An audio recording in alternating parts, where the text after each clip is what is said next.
Evangelho de João, nós vamos ler o versículo 1, o versículo 2, capítulo 1, e também vamos ler capítulo 14, versículo 6 do Evangelho de João, no mesmo livro.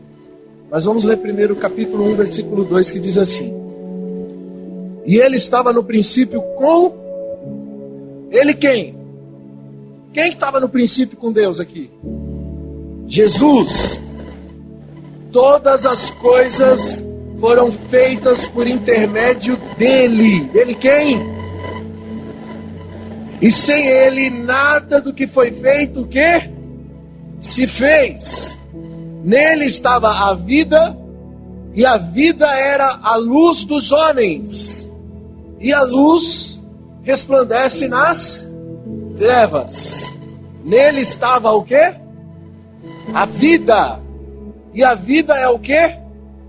Luz dos homens, que resplandece nas trevas. Agora vamos lá para o capítulo 14. Pula 14 capítulo para frente da sua Bíblia aí. Chega no 14, versículo 6. Amém? Versículo 6. Assegurou-lhe Jesus: Eu sou o quê? O caminho, a verdade e a vida. E ninguém se relaciona com o Pai senão por mim. Ninguém vem ao Pai senão por mim. Amém? Pode sentar, fica à vontade. Em nome de Jesus. Espírito Santo, nós te damos liberdade nessa noite. Fala conosco. Não o que queremos ouvir, mas aquilo que precisamos ouvir nessa noite. Fala conosco, Jesus. Fique à vontade, Espírito Santo. Amém? Glória a Deus. Aleluia. Irmãos, nós falamos durante esses dias que a existência está em Cristo, que nada subsiste fora de Jesus, nada tem existência fora de Deus. E com o pecado nasceu a morte. O salário do pecado é o quê? A morte. E por causa do pecado, o homem passou a morrer gradativamente dentro da esfera do tempo. O tempo é o nosso maior inimigo. Já viu esse ditado? O tempo é seu inimigo. Porque cada dia que passa é um dia a menos de vida. Porque nós somos sentenciados ao quê? À morte. Quando o homem comeu do fruto proibido, a qual Deus disse que se dele comer, certamente morrerá. Quando o homem rompe a relação com Deus e passa a viver uma vida deliberadamente independente, e ele escolhe viver a sua vontade própria, ele é desligado da relação com Deus, e ele passa a viver essa vida independente, sentenciada à morte. Nasce o tempo, chamado Cronos, e essa é a nossa sentença de morte. Eu disse aqui que esse tempo que nós vivemos aqui é um tempo miserável. 80 anos é a base de vida de um ser humano que vive bem. A própria Bíblia diz que o viver do homem é de 70 a 80, o passar disso é o enfado da carne. Então quem vive 80 anos viveu bastante a sua vida humana aqui na terra. Só que aos olhos de Deus, esses 80 anos não é nada. Porque na eternidade, esse tempo ele é insignificante. A Bíblia diz que um dia, aqui no nosso tempo do Cronos, para Deus é como se fosse 1000 anos. Um dia para Deus é 1000 anos. É como a vigília da noite que se passou. Isso é o Cronos de Deus. Esse é o tempo da eternidade. Amém? Mas se nós fizéssemos um cálculo, e eu falei aqui esses dias em uma das ministrações aqui no domingo, se nós estivéssemos no Cronos, olhando para o tempo, se nós estivéssemos no Kairos, no tempo de Deus, olhando para o Cronos aqui na Terra, nós perceberíamos que esse tempo que nós vivemos aqui assim é muito insignificante. Porque se um dia para Deus é como 1000 anos, presta atenção, você que é bom de matemática vai entender o que eu estou dizendo. Quanto seria 80 anos do nosso tempo de morte para Deus que vive no tempo da eternidade, onde um dia é 1000 anos?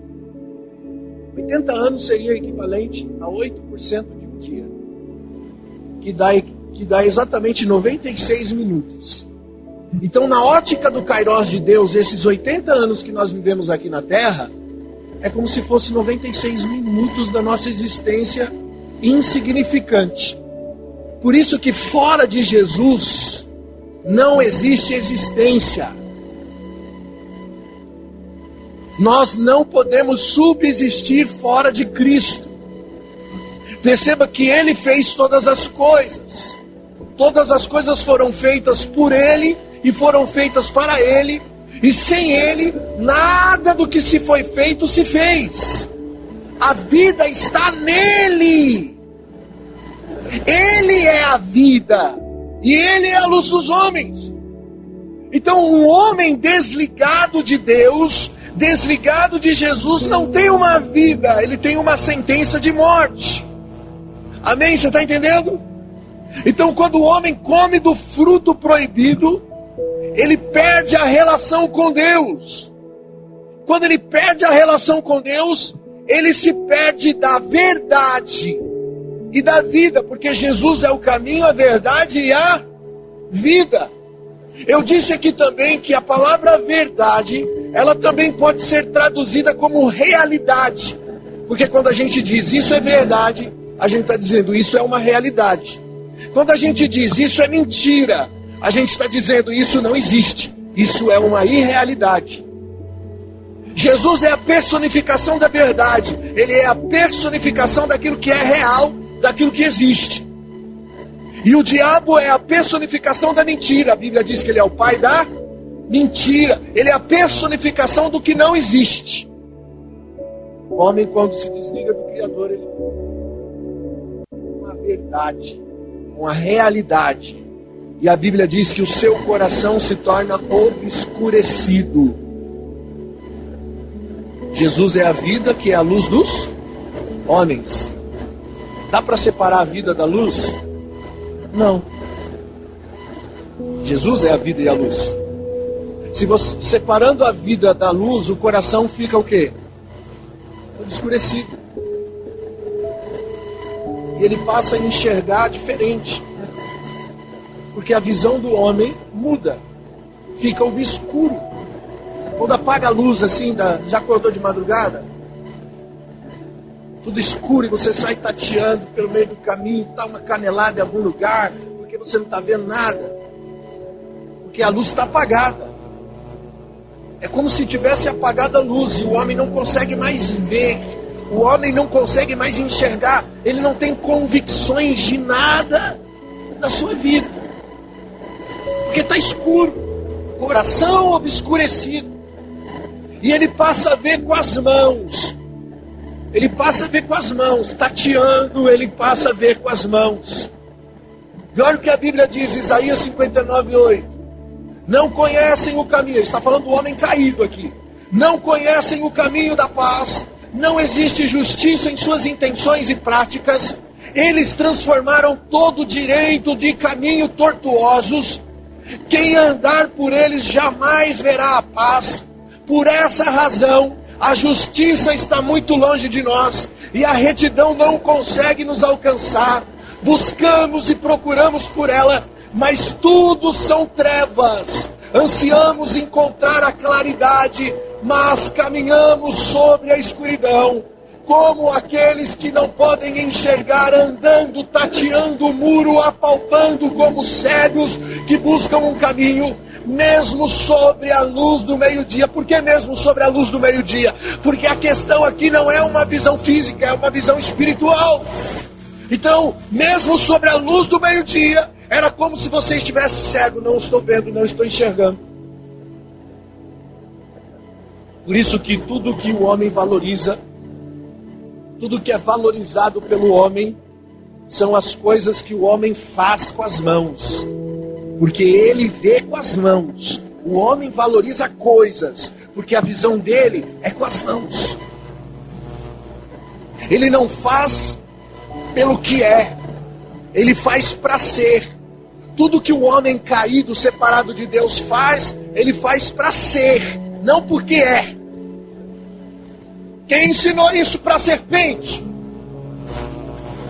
Quem ensinou isso para o homem? a serpente. Porque ela disse: no dia em que você fizer, você será como Deus. Você será alguém quando você tomar partido sobre algo. Então você será. Isso foi o engano da serpente no coração do homem. E continua sendo engano nos dias de hoje. Continua sendo a mesma linguagem de humanidade caída nos dias de hoje. Eu preciso fazer alguma coisa para ser alguma coisa. Eu faço para ser, eu não faço porque sou. Porque não existe identidade em mim. Existe um vazio. E nós estamos em todo momento tentando suprir esse vazio fazendo coisas. Coisas que não podem ser supridas. Porque esse vazio é a ausência de um relacionamento com Deus na sua vida. Coisas nunca vai suprir esse vazio. E a serpente continua enganando você. Segundo Coríntios 11:3, Paulo diz assim: temo que assim como a serpente com astúcia enganou Eva, assim também sejam corrompida a mente de vocês, e vocês se afastem da simplicidade e da pureza que há em Jesus Cristo. Olha só, eu temo que assim como a serpente enganou Eva, vocês também sejam enganados e sejam privados da simplicidade e da pureza que há em Jesus. Aí ele continua no versículo 4: pois se vem alguém e prega um outro Jesus diferente daquele que nós pregamos, ou se vocês aceitam um espírito diferente daquele que já receberam, ou um evangelho diferente do que já aceitaram, vocês toleram isso muito bem. Perceba como entra o engano na vida do cristão. Pela própria religião entra o engano na vida do cristão. Porque tem gente que diz: todos os caminhos levam a Deus. Não, só um caminho leva a Deus. E esse caminho não é a religião, esse caminho é Jesus. Jesus é o caminho, Jesus é a verdade, Jesus é a vida, e ninguém vem ao Pai senão por mim. Jesus é a ponte, não é a religião. Então o grande problema hoje é que a serpente se utiliza, a estratagema de Satanás, da própria religião, para enganar. Um Jesus diferente do que está nas Escrituras, diferente do Jesus que foi pregado por Paulo, por Pedro, por João, pelos apóstolos. Por isso que é importante o cristão, nós conhecermos as Escrituras como ela é, não depender de pregação, de ministração, de religião nenhuma. Eu costumo dizer aqui: não escute nenhum pregador, escute a Bíblia, vai ler a Bíblia você. Porque quando você conhece por você, e aí você senta nesse banco para me ouvir, você sabe se eu estou falando Bíblia ou se eu estou falando um outro evangelho, um outro Jesus, um outro espírito diferente. Entende isso? Aí ele diz aqui no versículo 13: porque estes são falsos apóstolos, são obreiros fraudulentos, disfarçados de apóstolos de Cristo. Não é de se admirar que o próprio Satanás se disfarça de anjo de luz. Olha o que ele está dizendo. Irmãos, o homem já era como Deus antes. A Bíblia diz que Deus fez o homem à sua imagem e ele já era como Deus. Ele já era.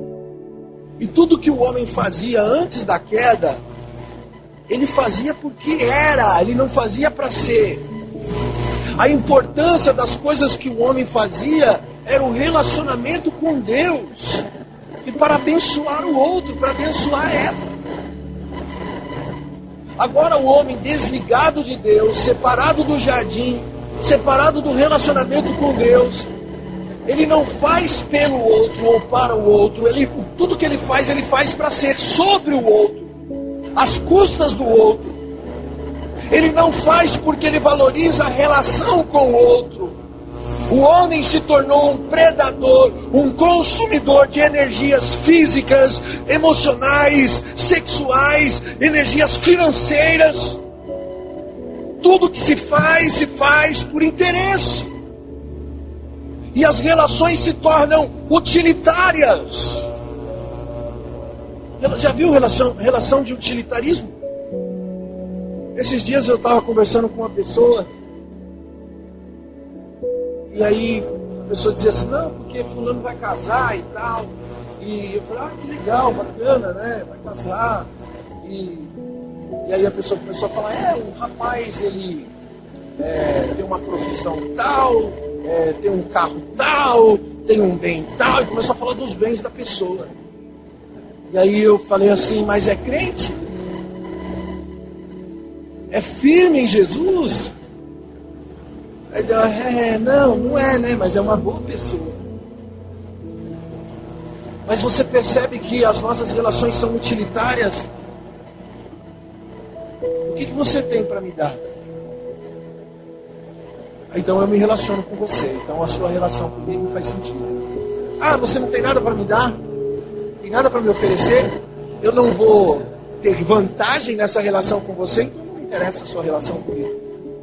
Essa é uma mentalidade de ser humano caído. O mundo caminha dessa forma. Isso é uma visão de mundo que está infiltrada dentro das nossas igrejas no Brasil e no mundo. Por isso que Paulo deixa um alerta sobre um outro Jesus diferente. Ele fala sobre um outro espírito diferente, um outro evangelho diferente. Cuidado! Ele chama isso aqui de engano da serpente. É o engano da serpente. E ele é enfático ao dizer, são apóstolos fraudulentos, são homens disfarçados de servos de Deus, assim como o diabo se disfarça de anjo de luz. E sabe o que me deixa impressionado, irmão? Tem um povo que não lê a Bíblia, não lê a Bíblia. E eu recebo crítica de diversas pessoas na internet, no YouTube, aonde a gente coloca as nossas ministrações, tem gente lá, algumas sempre criticando. Para de falar mal das igrejas, vai pregar a salvação. Por que você não prega salvação no lugar de ficar atacando a igreja? Eu não estou atacando a igreja, gente. Eu estou falando de um sistema caído humano. Como Paulo fazia. Está na Bíblia. Está aqui. Paulo fazia isso. Ele alertava a igreja dos falsos profetas, dos falsos apóstolos, da falsa doutrina, do evangelho diferente, do Jesus diferente. Se eu conheço a Bíblia e eu estou olhando no panorama da visão de mundo, da nossa dicotomia de vida, nós temos um diagnóstico, algo está diferente. Do evangelho de Jesus, eu tenho que afirmar a vocês essa diferença, porque Paulo fazia isso. E não só fazia, como ele também chamava de engano da serpente. A serpente enganou Eva, e vocês estão sendo enganados novamente. Estão perdendo a simplicidade e a pureza que havia em Jesus. Por quê? Porque existe uma infiltração de um evangelho diferente, de um Jesus diferente, de um espírito diferente. É isso que ele está dizendo. Mas tem pessoas que se incomodam. Por quê? Porque preferem o engano da serpente. Porque o engano da serpente mostra para você uma cruz confortável. Certamente não morrerá. Vai ficar tudo bem. O engano da serpente mostra para você uma cruz monumental, sem pregos, sem sangue. Pessoas que só querem a glória da cruz, não querem o sacrifício da cruz. Mas a mensagem original é: negue-se a si mesmo. Traga a sua cruz. Renuncie. Pessoas enganadas que se alimentam de palavras atraentes. Porque a palavra da serpente é atraente. Gostam de um evangelho de facilidades. Só que não é o mesmo Jesus, não é o mesmo Espírito, e não é o mesmo Evangelho. O que é atraente é engano da serpente. Rimou, né? Grava aí, anota aí, escreve aí, posta na internet, coloca lá. O evangelho atraente é engano da serpente.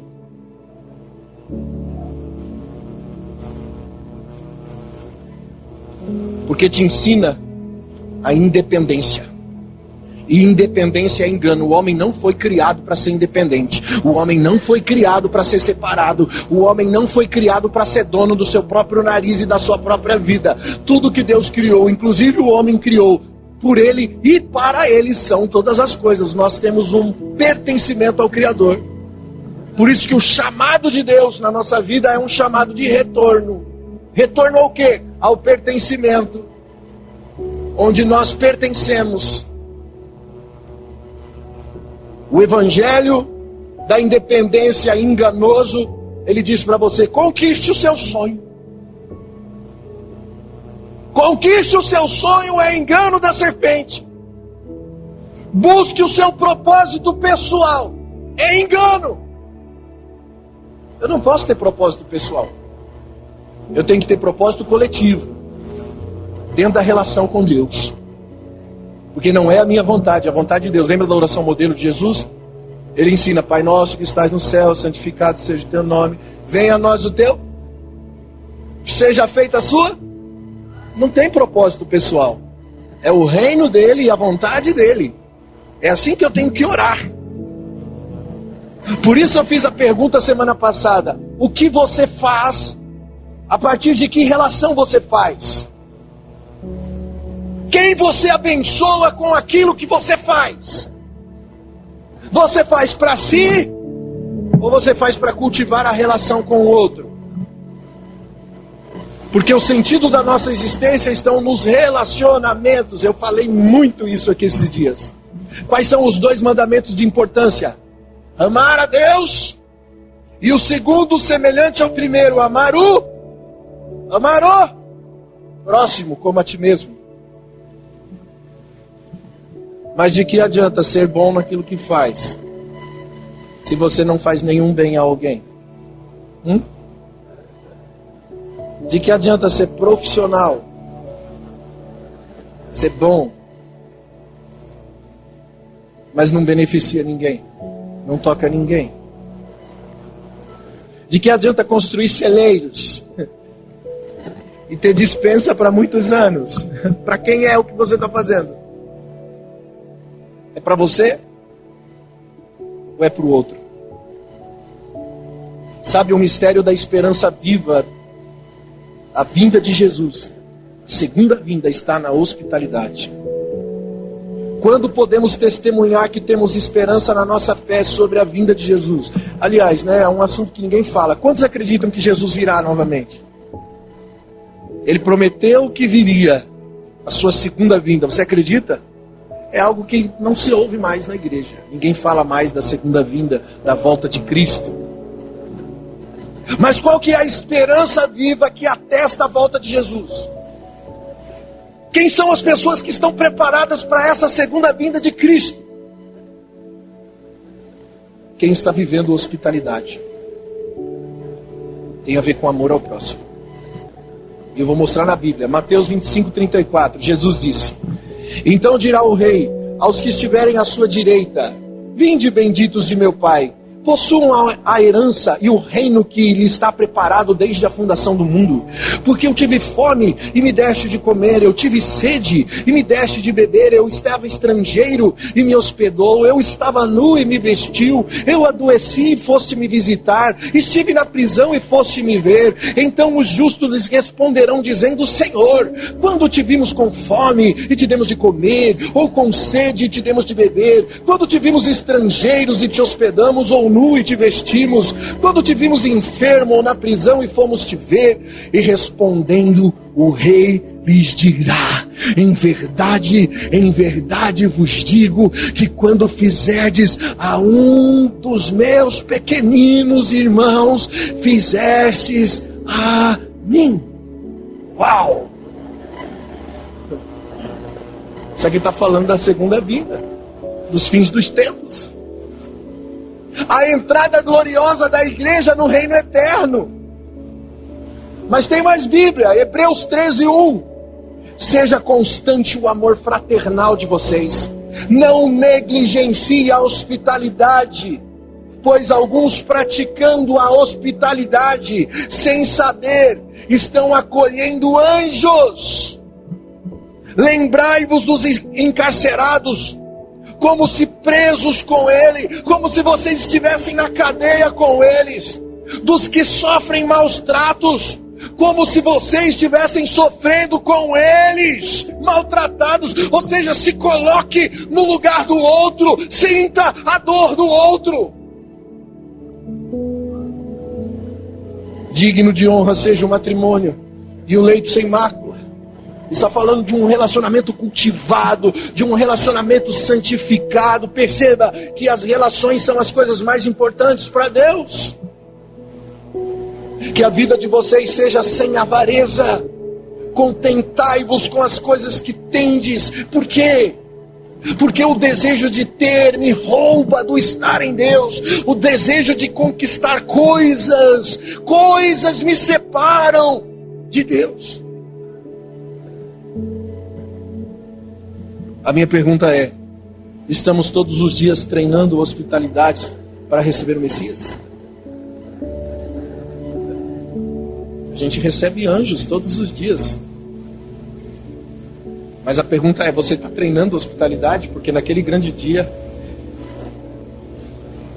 quando ele vier, ele vai dizer: eu já vim. Através do seu próximo, eu vim. Ele irá dizer: eu já estive aqui com você, lembra? E você fez isso.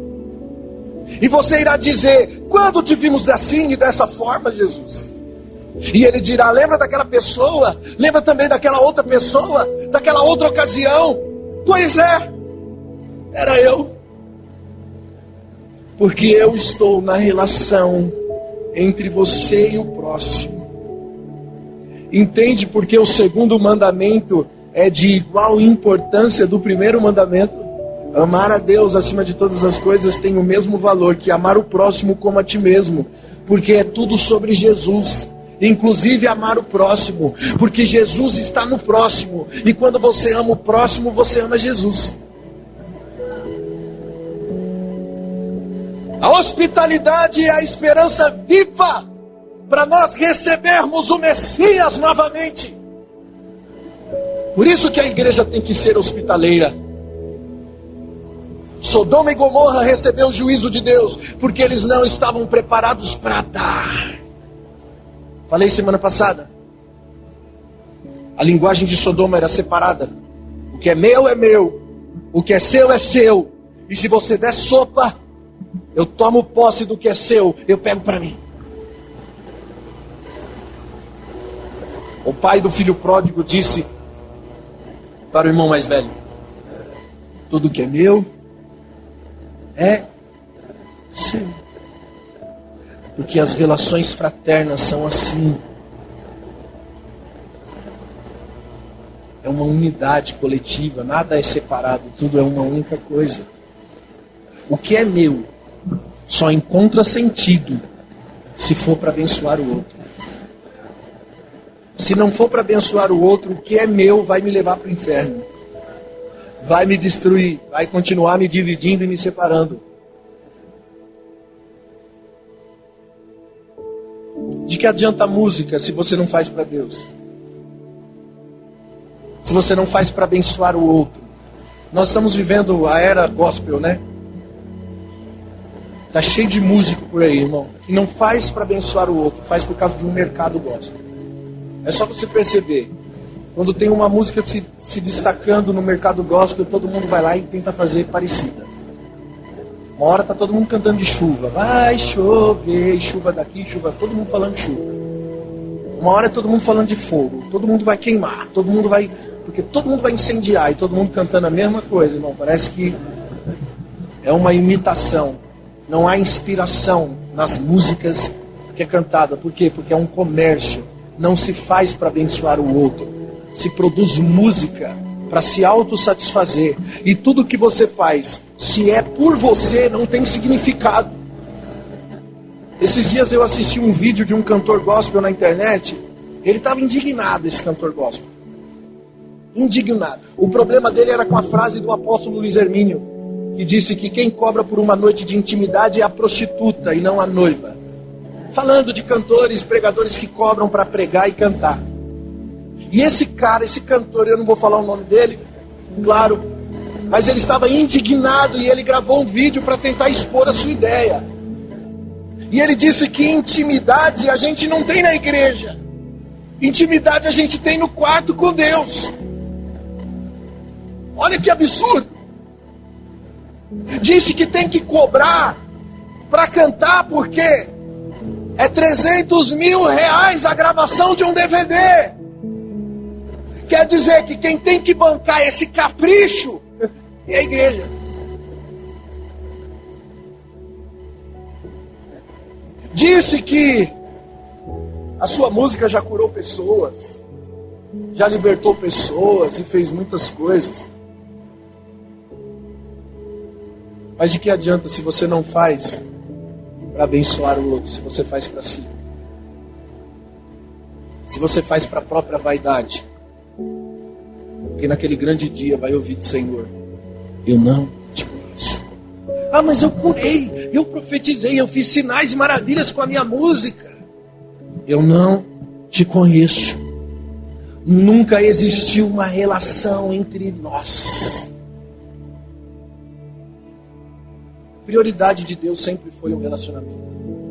A gente está sempre tentando fazer coisas, mesmo no nosso meio evangélico. Fazer coisas para me tornar algo. Isso é engano da serpente. Aí você pode estar sendo um desviado de Deus dentro da casa de Deus. Com nome, com fama.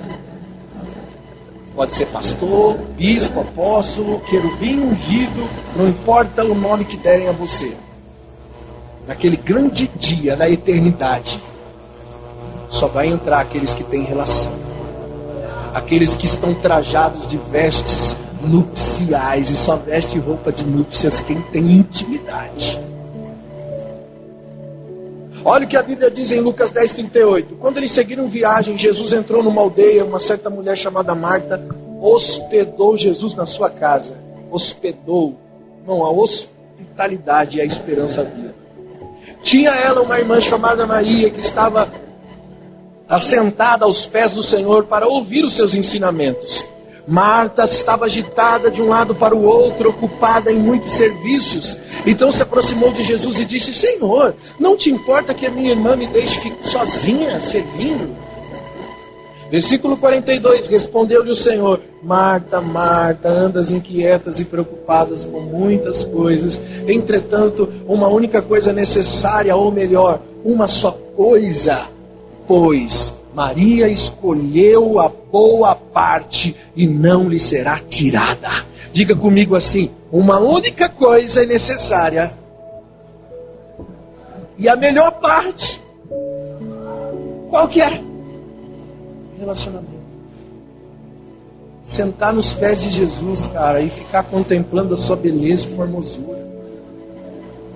Desfrutar de um relacionamento com Deus é a única coisa. É isso que Jesus está dizendo. Isso é o que você precisa.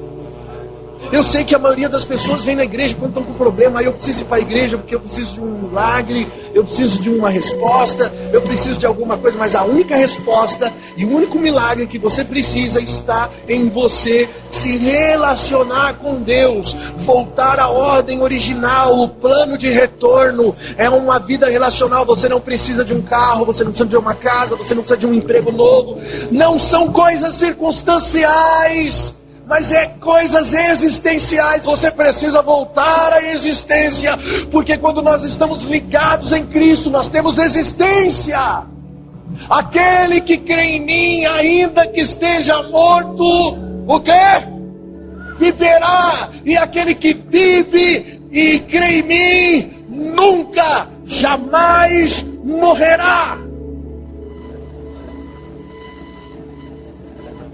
Ah, se eu tivesse um emprego melhor, eu estaria feliz. Não estaria feliz. Conheço pessoas que têm muito dinheiro e são infelizes, depressivas. Muitos que tiraram a própria vida cometeram suicídio, porque a sua riqueza, os seus bens, os seus palácios não foram suficientes, porque nada pode preencher o vazio que está aí dentro de você. Esse vazio se chama separação do Criador. E você não pode existir separado do Criador. Esse vazio se chama obscuridade. Você está no escuro, tateando, sem convicções, sem certezas. Como é horrível você viver à mercê das dúvidas, do medo, da incerteza. Agora perceba uma coisa. Jesus diz assim para Marta: Marta, Marta, você está ansiosa e preocupada com muitas coisas. Desliga um pouquinho. Sempre que Deus chama o nome de uma pessoa por 2 vezes, Ele está chamando essa pessoa para o relacionamento. Jesus estava dizendo assim: Marta, Marta, o que você precisa é de relacionamento comigo, não fazer coisas. Lembra quando Deus chamou Samuel? Samuel, Samuel. E ele corria lá para Eli. Deus estava tentando dizer: eu quero ter uma relação com você, Samuel. Abraão, Abraão. E Abraão não estava entendendo nada. E Deus falou: sai da tenda, olhe para as estrelas, olhe para o grão da terra. Deus estava chamando Abraão para um relacionamento. Saulo, Saulo. E ele estava no caminho de Damasco. E de repente Jesus aparece para ele e diz: agora eu vou ter relacionamento com você, Saulo. Porque o que Deus quer é relacionamento. Quando for tarde demais, que vai chegar um momento que não vai dar mais tempo. Muita gente vai tentar relacionamento com Deus e não vai dar mais. E aí naquele grande dia dirão: Senhor, Senhor. Assim como ele chama o nome de alguém por 2 vezes, chamando um relacionamento, quando for tarde demais, alguns dirão: Senhor, Senhor. Eu curei, eu fiz, eu aconteci, mas eu não te conheço. Agora você quer relacionamento? Só porque a porta do céu se fechou para você? Mas tudo que você fez foi fazer coisas. Você nunca se relacionou com Deus. Ele dirá: eu não te conheço. Tudo que você fez foi fazer para ser. Você fez para se autoafirmar. Você não fez para revelar quem Deus era. O ser humano caído vive na esfera da irrealidade, daquilo que não existe, daquilo que não é real, porque são coisas passageiras. Você percebe que a gente gasta vida e energia em coisas passageiras, coisas que não duram. A gente se concentra nisso. E tudo que passa não existe. Tudo que não tem eternidade não existe. Por isso Mateus 24:35 diz: passará o céu e a terra, mas as minhas palavras jamais passarão. Como vai passar, gente? Por isso Jesus disse: não ajunteis tesouro aqui, porque aqui vai acabar. A ferrugem destrói, o ladrão rouba, aqui se consome, porque aqui não é real. Nós priorizamos coisas que são temporárias e passageiras. E os falsos apóstolos dos dias de hoje, que pregam um outro evangelho, um outro espírito, um outro Jesus, está ensinando as pessoas a valorizar as coisas passageiras. Aí chama alguém, dá um testemunho e diz assim: porque eu comprei minha casa própria. Glória a Deus! Porque eu comprei um carro zero. Olha o irmão aqui abençoado com um carro zero. Você também pode conquistar o seu milagre. É só você colocar a sua oferta no envelope e participar da corrente do milagre.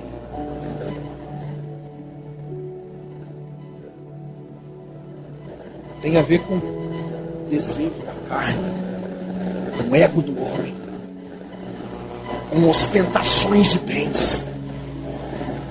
Os falsos apóstolos têm ensinado a igreja a fazer coisas, dizendo que você tem que fazer algo para se tornar alguém, dando sentido ao ser, naquilo que temos.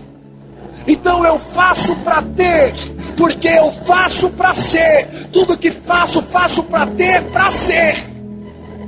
Logo, o sentido do ser está no que eu tenho. Se eu tenho, eu sou. Se eu não tenho, eu não sou. Quantas pessoas já me perguntaram: quantos membros tem na sua igreja? Porque dependendo, eu tenho mais valor daquilo que eu tenho. Quantas igrejas você tem? Percebe que as pessoas valorizam essas coisas. As pessoas que são reconhecidas no meio evangélico, elas não são reconhecidas por quem são, mas são reconhecidas por aquilo que tem, fama, por aquilo que faz, que deu a elas o que tem, reconhecimento e popularidade. As pessoas que convidam esses populares não estão nem preocupadas com a vida da pessoa, se elas são crentes de verdade, se tem uma vida com Deus. Tem popularidade, tem fama, pronto. O que você tem já é o suficiente. Valorizam coisas. Só que tudo isso vai passar, irmãos, porque não é real. Nenhum rei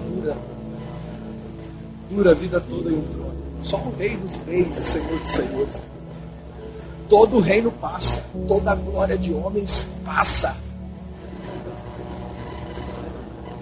E de que adianta quando passar a glória de homens, chegar na eternidade e não ter lugar? Jesus disse para você não juntar dinheiro naquilo que não existe. Não junte, não guarde com coisas que não são reais. Porque não é real, porque vai passar, é passageiro. Jesus estava dizendo: junte tesouros nos céus, invista no que é eterno. Dá para entender porque provérbio diz que quem ajuda o pobre empresta a Deus. Olha o investimento, ajuda o pobre que você empresta para Deus. Investe no que é eterno.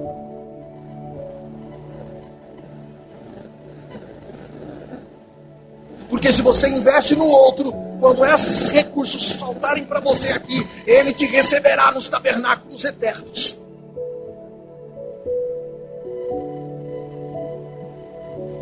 A igreja está vivendo uma crise de valores. Nós estamos vivendo a parábola das dracmas perdidas. Nós precisamos encontrar os valores perdidos. A igreja está no escuro, sem os valores de Deus, e a parábola diz: acende a luz, varre até achar. Esse é o nosso propósito e missão hoje como igreja. Por isso que a gente tem que pregar para evangélico hoje, pregar para crente, reevangelizar o evangélico, é acender a luz, é procurar os valores perdidos, porque perdemos a relação com Deus e perdemos a relação com o outro. Foi a primeira coisa que o pecado fez com o homem. A primeira geração, a geração de Adão, perdeu a relação com Deus. Adão é expulso do jardim, do lugar de intimidade. A segunda geração, os filhos de Adão, perderam a relação com o próximo. Caim matou Abel. Porque quando você perde a relação com Deus, você também perde a relação com o outro. Quando Caim matou o seu irmão, Deus desceu na terra. Deus sempre vem quando há injustiça.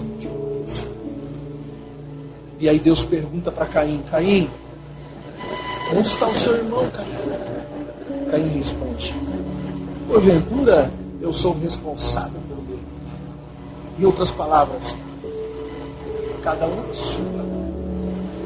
Independência. Ele responde por ele. Olha a separação das relações.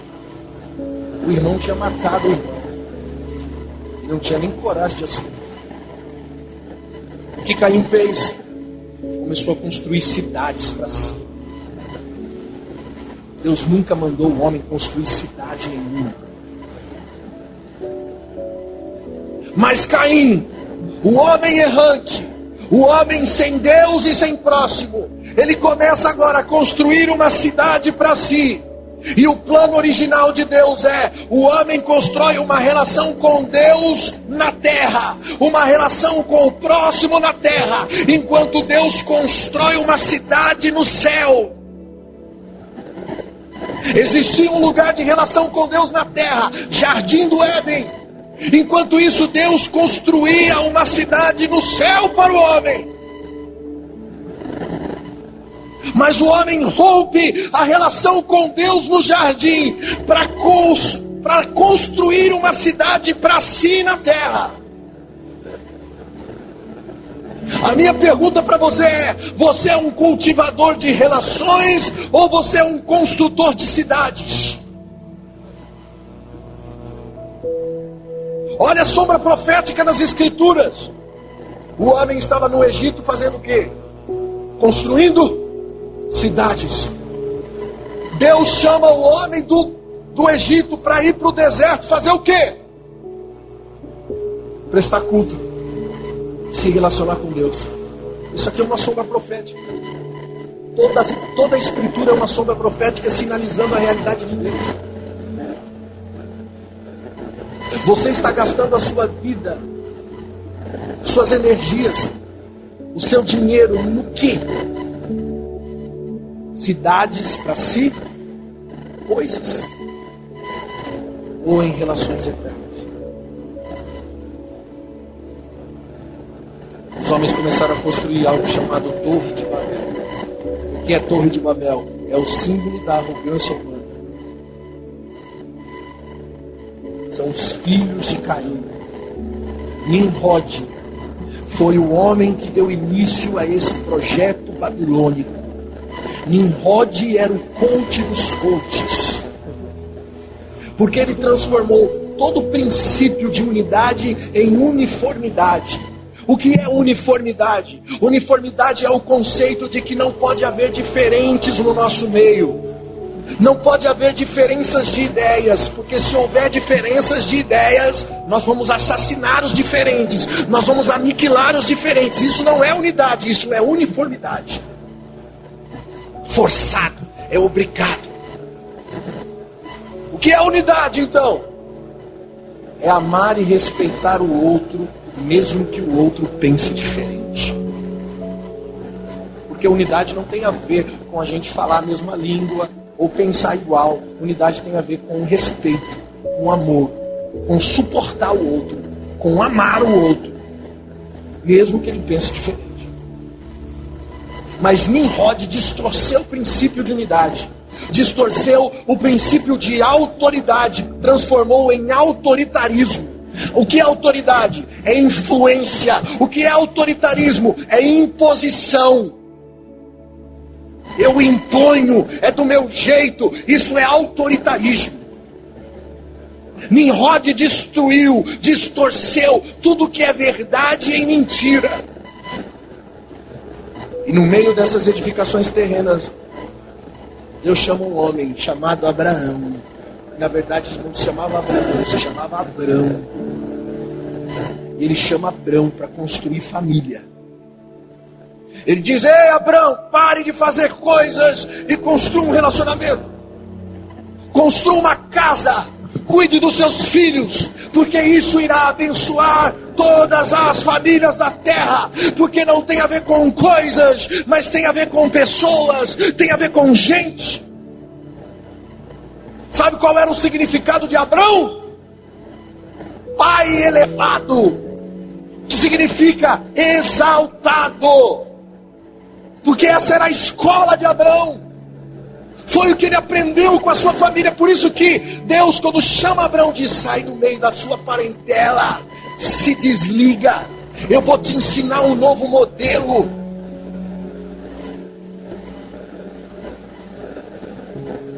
Porque a sua parentela era um tipo de pessoa que pensava em si mesmo. E aí Deus muda o nome de Abrão, de exaltado, para Abraão, pai de multidões. E agora ele tem que passar por uma desconstrução de Abrão, o cara altivo e exaltado, para Abraão, pai de família. Por isso que Paulo, quando diz em 2 Coríntios 10:5, ele diz: nós não militamos segundo a carne, porque as armas da nossa milícia não são carnais, mas são poderosas em Deus para destruir fortalezas. Que fortalezas? Anulando sofismas e altivez que se levanta contra o conhecimento de Deus. O que é um sofisma? É um engano. E o engano faz você acreditar em você mesmo. E quando você acredita em você mesmo, você se torna altivo, exaltado. Isso é sofisma. Tira você da verdade, tira você da realidade, tira você do amor de Deus. Por isso que a igreja primitiva andava em 3 bases de pilares: doutrina, oração e comunhão. Porque a doutrina, que é a verdade, vai preservar as relações. A oração é a relação com Deus e a comunhão é a relação com o outro. Doutrina, oração, comunhão com Deus, comunhão, relação com o outro. São colunas que dão sentido. Amar a Deus e amar o próximo me isenta da condenação. Por isso que Jesus transformou os 613 mandamentos em 2 mandamentos. Amar a Deus e amar o próximo. Ele resume toda a lei em 2 mandamentos. Perceba que toda a Escritura Sagrada fala de relacionamento. Todos os mandamentos e ordenanças de Deus para o homem está ligado à forma como nos relacionamos, porque esse é o propósito de Deus para a vida. Quer ser religioso? Cuide do próximo. E você dará sentido à sua religião. O problema do religioso é que ele está sempre tentando tirar o cisco do olho do outro. E a religião pura e verdadeira é cuidar dos órfãos e das viúvas nas suas necessidades. Cuida do outro. Dá sentido para a tua religião. Para de tirar o cisco do olho do irmão. Pare de se comparar. Pare de olhar para a vida do outro. Pare de olhar para o pecado do outro. Para o erro alheio. Pare. Promova as relações. Não promova mais discórdia no nosso meio. O tabernáculo de Davi foi destruído quando as relações foram afetadas. Houve abuso entre os irmãos dos filhos de Davi. E também houve amargura entre a relação. Por isso a família de Davi foi se desfragmentando. Por quê? Porque houve um afetar nas relações. Alguém tem a resposta por que hoje há depressão, problemas psíquicos, emocionais, ganharam ranking no mundo? O que mais as pessoas têm no mundo hoje são problemas emocionais. A indústria do remédio que mais vende são remédios antidepressivos. Você consegue imaginar porque uma criança de 12, 13 anos tem depressão hoje? Você consegue buscar a raiz disso? Porque antigamente não era assim. Porque hoje é assim?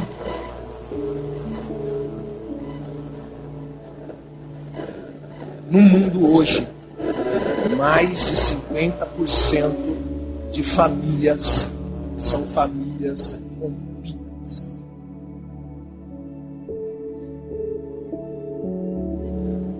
Filhos de pais separados. E essa avalanche se acumula no meio da humanidade. Por isso, o homem está perdendo a identidade, porque dentro da sua própria casa, ele não consegue enxergar uma identidade, porque os seus pais, a sua própria base, não tem base. E ele fica tentando se encontrar, tentando encontrar uma resposta, uma solução, algo para fazer, para se autossatisfazer, e nunca consegue, e não percebe que a destruição da sua própria vida está nos relacionamentos afetados. A família se desfragmentando. Dá para entender porque tem tanta gente escolhendo pela homossexualidade, experimentando, porque não tem referência mais, não tem mais comunhão. Dá para entender a importância de sentar na mesa e compartilhar.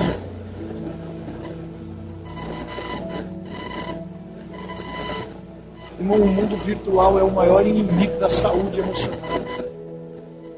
Você fica 24 horas nessa porcaria desse celular, dessa rede social. A gente sai por aí em restaurante, em lugares, você vê casais sentados na mesa, olhando um para o celular, cada um olhando para o seu celular, no lugar de desfrutar da comunhão. Eu só estou ali para comer. Malhou, comeu. Não desfruta da comunhão.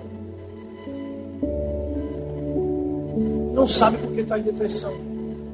Porque 24 horas você está na internet vendo a vida alheia, vendo prosperidade alheia, vendo felicidade alheia, e se relacionando com pessoas que você nem conhece, que você dá mais importância, mas elas não são reais para você, é o seu mundinho virtual.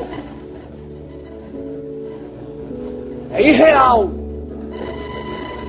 Isso está matando a sua cognição social.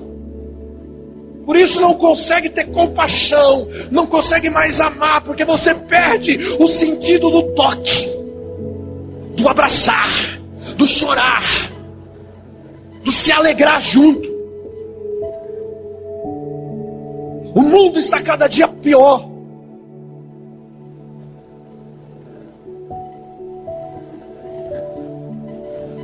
Por isso a profecia dos últimos dias, Malaquias 4:5, olha só que profecia.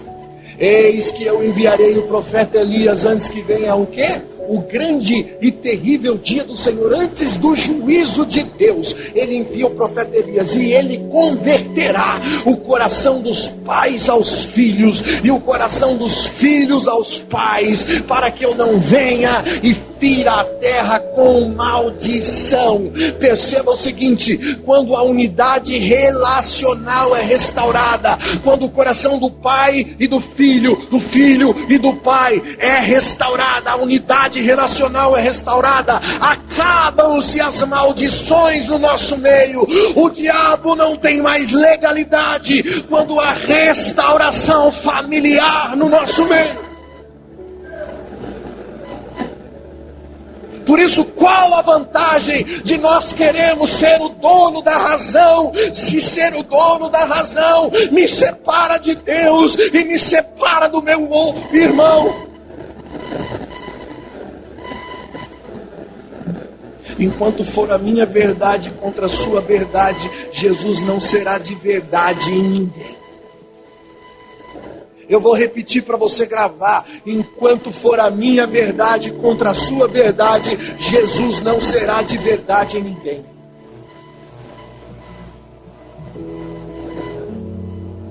Porque a verdade não é uma ideia. A verdade é uma pessoa que precisa ser encarnada na sua vida, vivida por você.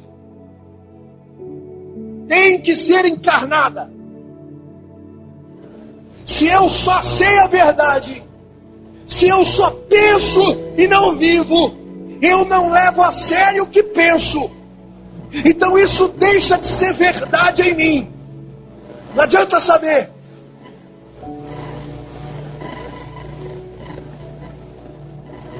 Eu já encontrei tanto cético no caminho. Isso está errado. Porque a coisa certa a ser feita é essa. Porque o evangelho é esse. A minha pergunta é o que você está fazendo para manifestar o que você sabe? Porque só saber.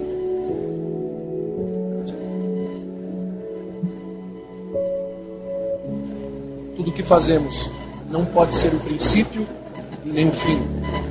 Tem que ser o meio. Jesus é o alfa e o ômega. Ele já é o princípio e ele já é o fim. Nós somos o meio. Se encarnarmos a sua palavra em nós, nós somos o meio pelo qual Deus se manifesta. Por que faço? Porque tenho uma relação de amor com Deus, por isso faço. E qual é o sentido do que faço? Estabelecer uma relação de amor com o próximo. Esse é o sentido. Se tudo que fazemos está baseado nos mandamentos de amar a Deus e o próximo, o que fazemos ganha relevância eterna. Do contrário, o que você faz não tem valor. Mesmo que você faça, naquele dia ele vai dizer: eu não te conheço. Você só fez. Quando tem relevância eterna o que você faz, mesmo depois que você morre, o que você fez continua falando. As obras de homens que continuam vivas, mesmo depois que eles morreram, foi porque eles fizeram a partir de uma relação com Deus, com a motivação de abençoar o outro. As obras continuam vivas. As mensagens de pastores continuam pregando, de homens de Deus que queimaram porque se relacionaram com Deus. Irmão, mas tudo que é para si morre, acaba, termina. Você pode construir um monumento, mas ele termina, ele não continua falando. Porque foram torres são interrompidas. Sabe por que a Bíblia diz que até hoje nós somos abençoados com as bênçãos de Abraão? Porque Abraão foi um construtor de cidades. Ele não foi um construtor de cidades, aliás, ele foi um construtor de relações. Um pai de família. Mas a minha pergunta é: o que nós somos? Construtores operacionais ou família? Somos bons de trabalho ou somos bons de relacionamento? Pastor, então quer dizer que quem tem relacionamento não precisa trabalhar? Não é isso, meu irmão. Não é para ser vagabundo. Quer dizer que quem prioriza relacionamento encontra sentido no trabalho. O trabalho ganha propósito. João 15,15, Jesus disse: já não vos chamo de servo, porque o servo não sabe o que faz o seu senhor, mas eu vos chamo de amigo, porque tudo quanto ouvi de meu Pai vos fiz conhecer. Olha a diferença. O trabalho do servo não tem sentido, porque ele não sabe o que está fazendo. Ele faz o que ele tem que fazer. Faz por medo, faz por ignorância, menos por relacionamento. Mas o amigo não. O amigo encontra significado no que faz, pelo relacionar com Deus. E nesse mesmo texto, o contexto está falando do quê? De Jesus ser a videira verdadeira, e nós somos os ramos que está ligado nessa videira, ligados nele. Então ele diz no versículo 12: o meu mandamento é esse, que vocês ameis uns aos outros, assim como eu vos amei. E ninguém tem amor maior do que este, do de dar a sua própria vida pelo seu amigo. Mas o que é amizade? Amizade é filéu, é chorar pela causa do outro, é se alegrar pela alegria do outro, é ombro a ombro. Isso é amizade. Sabe, muita gente se frustrou com Jesus, porque esperava que Jesus fizesse coisas. Muita gente se aproximou de Jesus porque achou que Jesus era um revolucionário. Ele ia mudar a nação. Jesus não veio fazer nada impressionante. Aí o número de discípulos de Jesus foi diminuindo. 570, 12, 3. Foi diminuindo o fluxo dos seus seguidores, porque eles esperavam um Jesus que fizesse coisas impressionantes. Mas a missão de Jesus foi uma só: reconciliar o homem de volta a Deus. Ele só veio reconciliar, gente. Ele não veio te dar casa, carro, dinheiro, fama, glória, poder, nada disso. Ele só veio reconciliar. E reconciliar é restabelecer a proposta original do Evangelho. Romanos 5,10. Ora, quando éramos inimigos de Deus, fomos reconciliados com Ele mediante a morte de seu Filho. Quando mais no presente, havendo sido amigos de Deus, nos tornamos amigos de Deus, salvos pela sua vida. E ainda mais, se nos gloriamos também em Deus, por nosso Senhor Jesus Cristo, por intermédio de quem recebemos agora a completa reconciliação. Houve morte em Adão, vida em Cristo. Houve morte em Adão, vida em Cristo. Paulo entendeu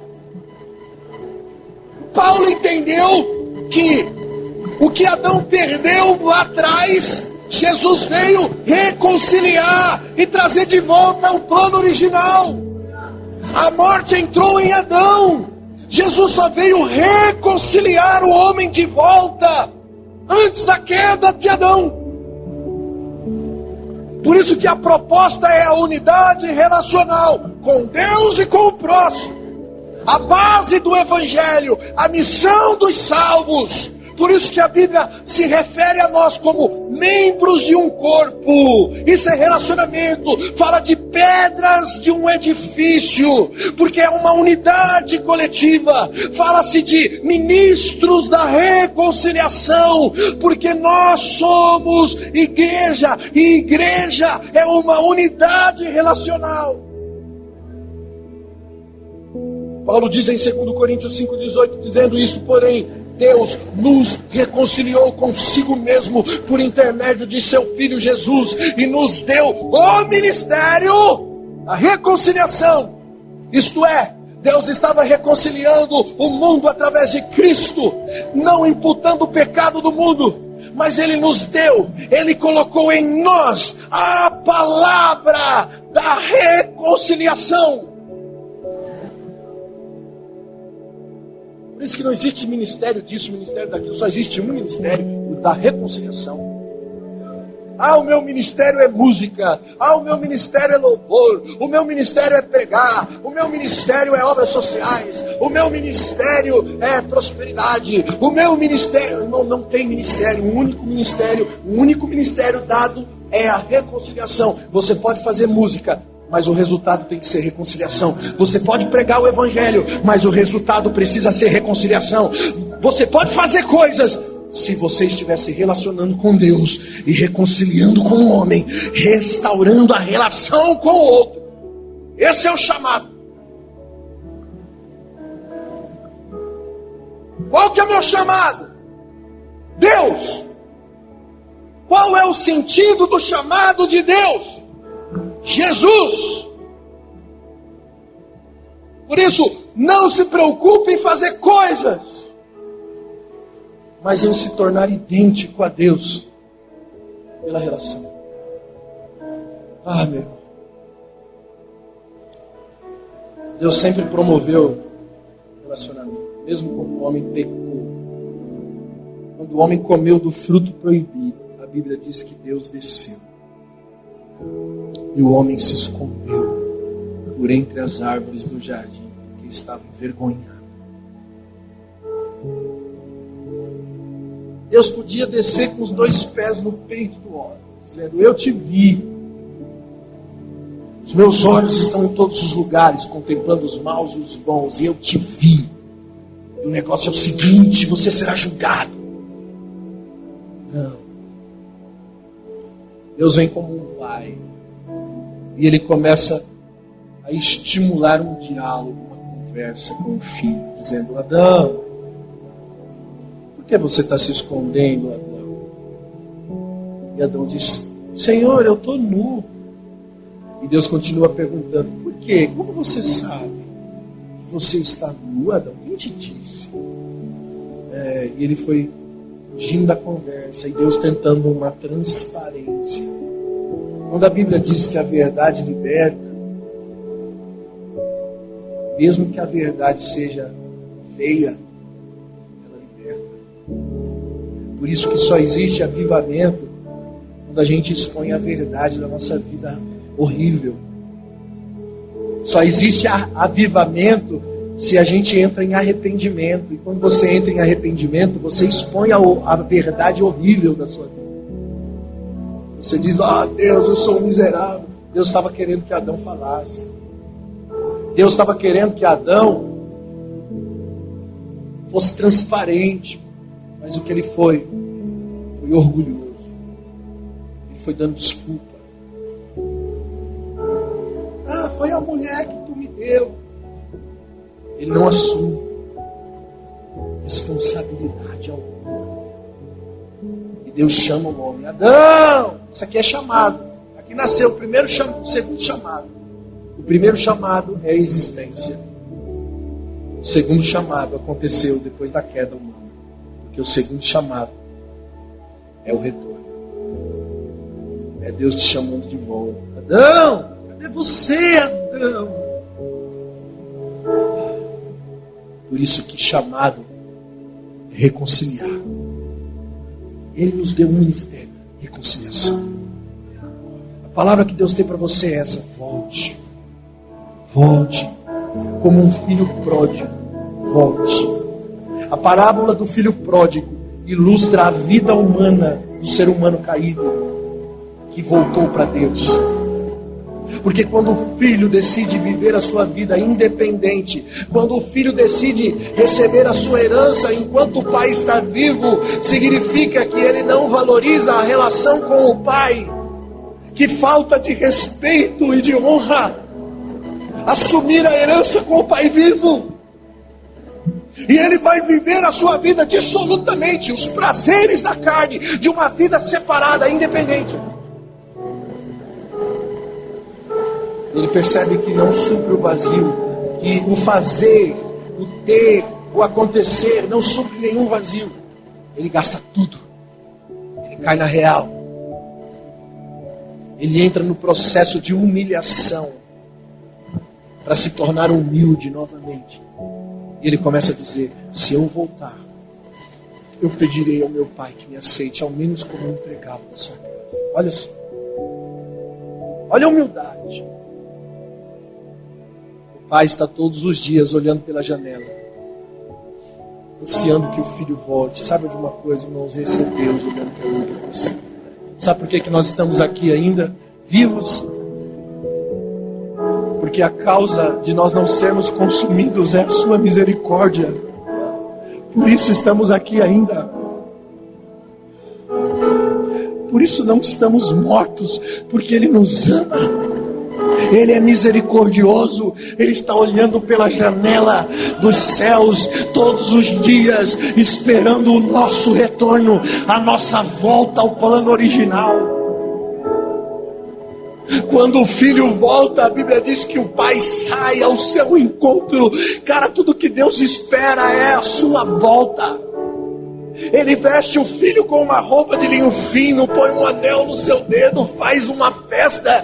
Por isso que a Bíblia diz que a festa no céu, quando um pecador se arrepende, isso ilustra o plano relacional de Deus, onde o homem reconhece que a vida dissoluta, que os prazeres da vida, que o fazer, o ter, o acontecer são coisas passageiras e momentâneas, mas o relacionar, a vida está no relacionamento que temos com Deus e com a nossa família, com o nosso próximo, com os nossos irmãos. Nisto está a vida e a luz dos homens.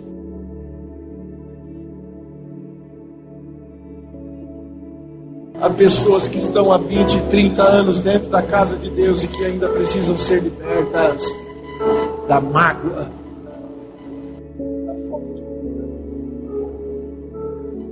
isso não consegue encontrar sentido nem na vida. Você continua cativo porque o seu coração está obscuro. Volte. Eu só tenho uma palavra para você hoje. Volte. Volte. Volte, filho. Volte para casa do pai. Fica de pé comigo. não são os bens, não são os prazeres.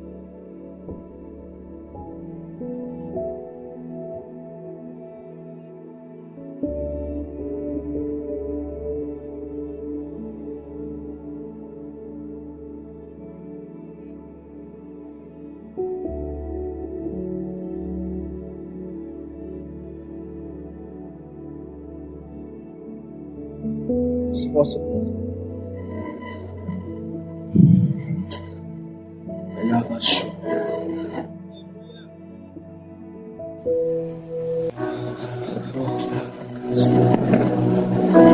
Sinta a presença dele. Tua face. Sinta a presença dele. Queremos ver. Se tiver alguém aí afastado, presença. Alguém que quer se reconciliar com Jesus, entregar sua vida a Ele, queremos ter. sai do seu lugar e vem aqui para frente. Tua face. Quero orar por você. Oh!